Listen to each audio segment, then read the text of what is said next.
Hello friends, green leaves വിത്ത് കുക്കിങ്ങിലേക്ക് എല്ലാ കൂട്ടുകാർക്കും സ്വാഗതം. വളരെ ഈസിയായി തയ്യാറാക്കിയെടുക്കാൻ പറ്റുന്ന സിമ്പിൾ ഉരുളക്കിഴങ്ങ് മെഴുക്കുപുരട്ടിയാണ് ഇന്ന് നമ്മൾ തയ്യാറാക്കുന്നത്.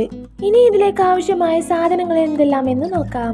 വലിയൊരു ഉരുളക്കിഴങ്ങ് കനം കുറച്ച് ചെറുതായി അരിഞ്ഞെടുത്തിട്ടുണ്ട്. കൂടെ വലിയൊരു സവാളയും 2 പച്ചമുളകും ആവശ്യത്തിന് കറിവേപ്പിലയും വേണം. ഈ ഒരു പാനിലേക്ക് 2 ടേബിൾ സ്പൂൺ വെളിച്ചെണ്ണ ഒഴിച്ചു കൊടുത്തിട്ടുണ്ട്. വെളിച്ചെണ്ണ ചൂടായി വരുമ്പോൾ അരിഞ്ഞു വെച്ച ഉരുളക്കിഴങ്ങും സവാളയും പച്ചമുളകും ചേർക്കാം. എല്ലാം കൂടെ ചേർത്ത് നല്ലതുപോലെ ഒന്ന് മിക്സ് ആക്കി എടുക്കാം.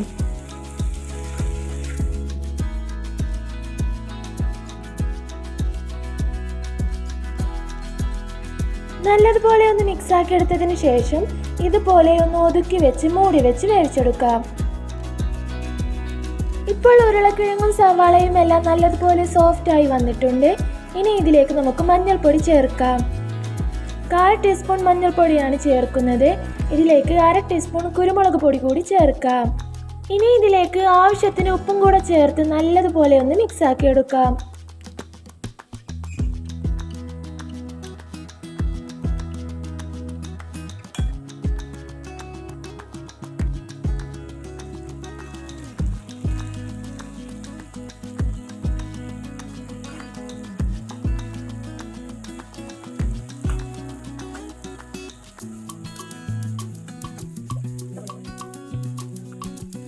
ഇപ്പോൾ പൊടികളെല്ലാം നല്ലതുപോലെ മിക്സ് ആക്കി എടുത്തിട്ടുണ്ട്.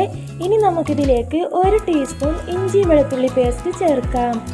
ഇഞ്ചി വെളുത്തുള്ളി പേസ്റ്റ് ചേർത്തതിന് ശേഷം നല്ലതുപോലെ ഒന്ന് മിക്സ് ആക്കി എടുക്കാം.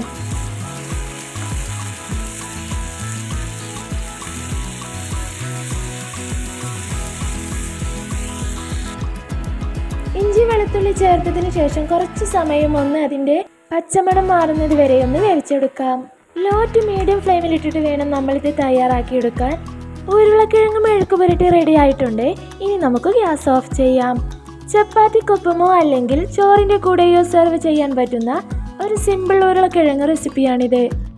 വീഡിയോ എല്ലാ കൂട്ടുകാർക്കും ഇഷ്ടമായെന്ന് കരുതുന്നു. ഇനിയും അടുത്തൊരു സിമ്പിൾ റെസിപ്പിയുമായി മറ്റൊരു ദിവസം കാണാം.